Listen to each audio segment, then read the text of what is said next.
How do you get attention from VCs if your background is not traditional? You didn't go to Stanford or Harvard or whatever. And to that, I call bullshit. For every great founder that comes out of a big university, there's tons more founders that come from nowhereville or didn't even go to a university. Most important thing, just start building. I know a lot of people that have great resumes, they don't do shit. They just sit there and think about how awesome they are. Just go out there and build. Keep on trying. Don't give up. Why junior people in VCs tend to be cocky assholes. Hey everybody, my name is Paul Bragiel, 3-time entrepreneur turned investor. Over the last decade plus, I've been building funds around the world. Currently have 7 funds. I think we're about 430 total investments across 40 plus unique countries. And yeah, actively investing in really early stage, kind of seed Series A companies around the world.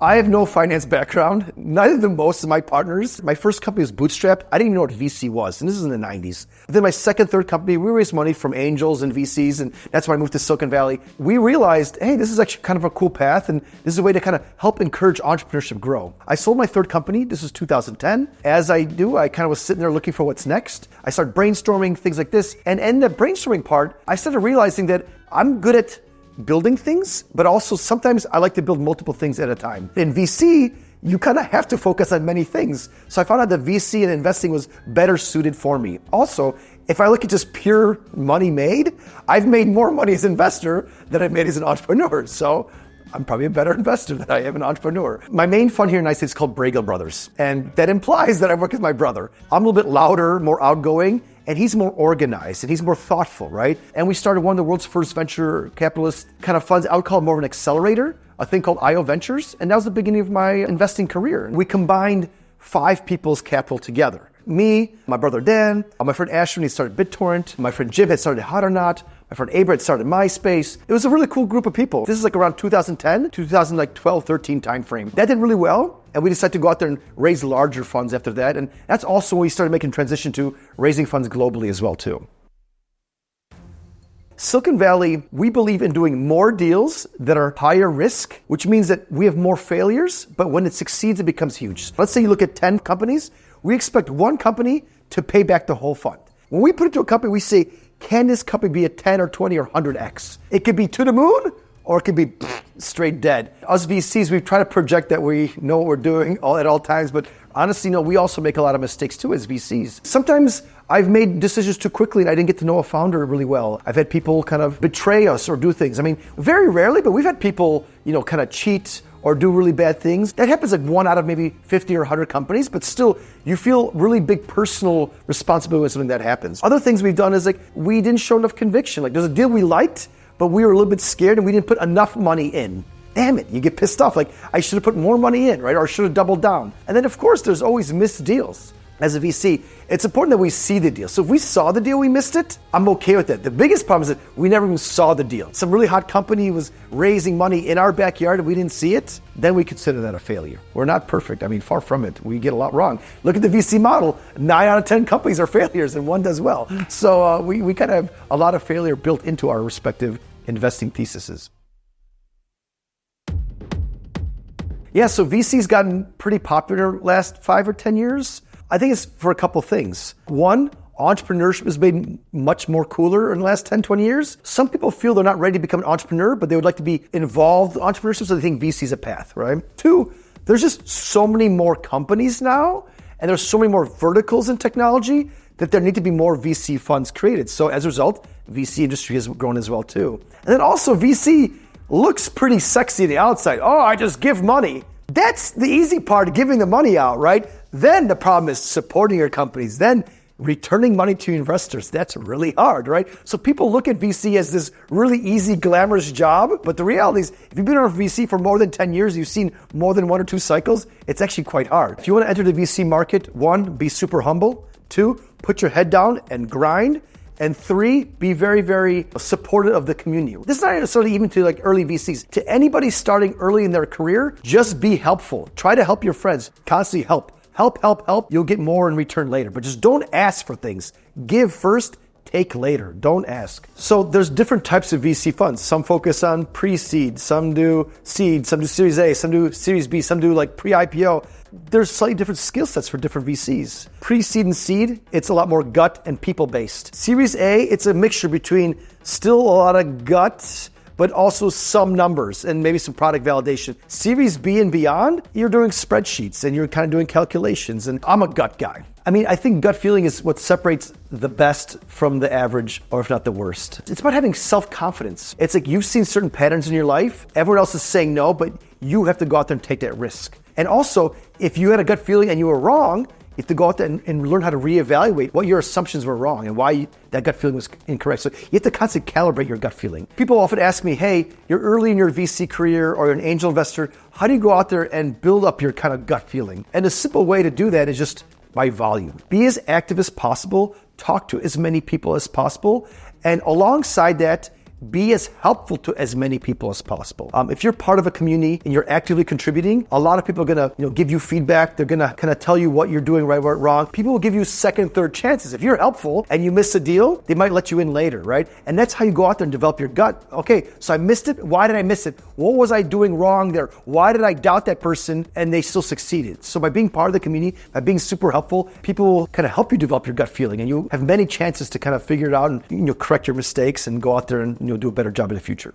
When you're raising your first fund, it's more about you and your team than anything else. When you're an entrepreneur and you're raising money for your company, you're raising on the team, but you're also raising on the product you're building. In VC, there is no product. It's just you. You are the product. When you're raising your first and oftentimes your second fund, you're raising just on your personal track record. So either you were a successful entrepreneur before, or you were very helpful in the community, or you're a great angel investor. So when you're going out there and you're raising that first fund, you tell people like, hey, I'm Paul. I built these companies, I did these angel investments, give me money. And you go to your friends first, and then you go to friends and friends. And beyond that, you really don't have much to show. You're just like, hi, I exist. And if you don't have good connections, or you don't have a good reputation, you won't raise your first fund. Why junior people in VCs tend to be cocky assholes.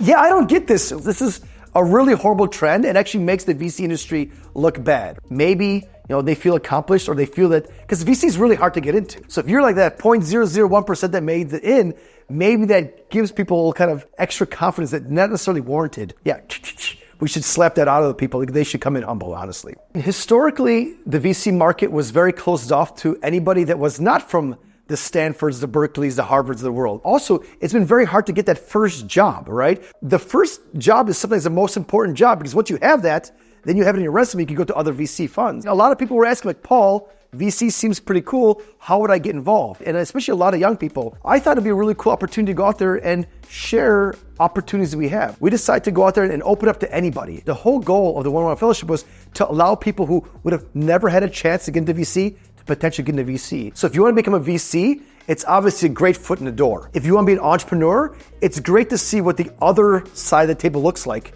during this program. And on top of that, you'll make a really good network. You'll meet a lot of other great people going through the program at the same time. So it's a great way to make connections early in your career of really high integrity people and hardworking people that are going to go to the next level. We look at people first. The vertical and things that they're attached to are not as important. Of course it's important, but we want to know who the people are. There's a famous saying, you could take a mediocre idea and a great team, and they'll pivot away from that a bad idea. But you take a great idea and a bad team, they're going to lose to somebody. You'd rather back a great individual or groups of people over an idea. I am the type of person kind of more organic and just having a conversation with the person. If you're an engineer, how'd you get started coding? If you're an artist, designer, what were some of your early projects? What are their early influences? What were you like at university? What were you like early in your career? So you're just trying to get an idea for where the person started and where they're growing and where they might go. So I'm just trying to figure that out from just a general conversation, kind of like the vibe, the confidence, the strength, how transparent a person is. One question I always ask in my head, if I was 21 years old, would I quit my job and work for this person for 5 years? If I would not want to work for this person for 5 years, then why should I put money in? Or why would anybody else quit to join that person? So that's like the ultimate question. If not, then why would I put money in? Because a VC commitment is a 10-year potential commitment. Obviously, if we like the team, then we have to also look at the market. The things we're looking for is like, one, is this market huge? And there's a lot of room for error. So this entrepreneur comes in here, can they capture some percentage of that and make some mistakes along the way and still potentially succeed? Or is the opportunity here to go out there and create a brand new market. So, hey, we're gonna go out there and we're gonna create a brand new market around video games, brand new market around enterprise software, brand new market around food and agriculture. So we're looking, is there opportunity where this market can grow alongside the entrepreneurs? And sometimes the market won't grow, it's only finite, but there's opportunity to go out there and break it open. Or yeah, this market's really small, but it's gonna become huge in the next 5 or 10 years because either technological changes or societal changes or market dynamics are changing. How do you get attention from VCs if your background is not traditional? You didn't go to Stanford or Harvard or whatever. And to that, I call bullshit. Every great founder that comes out of a big university, there's tons more founders that come from nowhereville, right? Or didn't even go to a university. Yes, going to university helps, but it also can hurt you in some ways too, because sometimes people get so stuck in their heads that they don't try aggressive things. So the best way, if you're from like an unknown university or an unknown country, is one, show up. Start going to networking events and start talking to other founders and you'll find your way in. 2, most important thing, just start building. On your weekends, your nights, start building. Make things happen. People get excited about people that build, not talk. I know a lot of people that have great resumes, they don't do shit. They just sit there and think about how awesome they are versus the people who build. You're gonna crack no matter what. If you wanna make it, you're gonna make it. There's so many great stories of people that went to non-amazing universities that did really, really well. Common mistakes that founders make when pitching, sometimes they come across as too robotic and they're just kind of like reading a pitch and it's not interactive. I like it when the entrepreneur leaves opportunity to discuss all throughout the pitch. And actually the best pitches are when there's almost no deck and you're just kind of having a conversation, right? I mean, and they're doing it because they're prepared or they might be nervous and that's normal. It's like, but they should be allowing for conversation to happen. I think it's one big mistake. Another big mistake I think founders making when they're presenting is they're talking about the product, but they're not talking about what problem the product is solving. A lot of times like, this is so cool and it's such awesome tech. It's like, yeah, but what does the average user get out of that? And they don't focus on the problem. They focus too much on what they've built or what's cool about what they're gonna build. I like stories. Living cool stories. And I think by going to the edges of entrepreneurship or edges of society or edges of anything, that's when you go out there and have the best stories. So for me, I get really excited because when you go to new places, you meet new people, you're constantly learning new things, and you have different crazy new adventures. And money for me is a tool to experience cool new adventures. Yeah, if I had billions and billions of dollars, what do? I do the exact same thing. I don't see myself stopping anytime soon.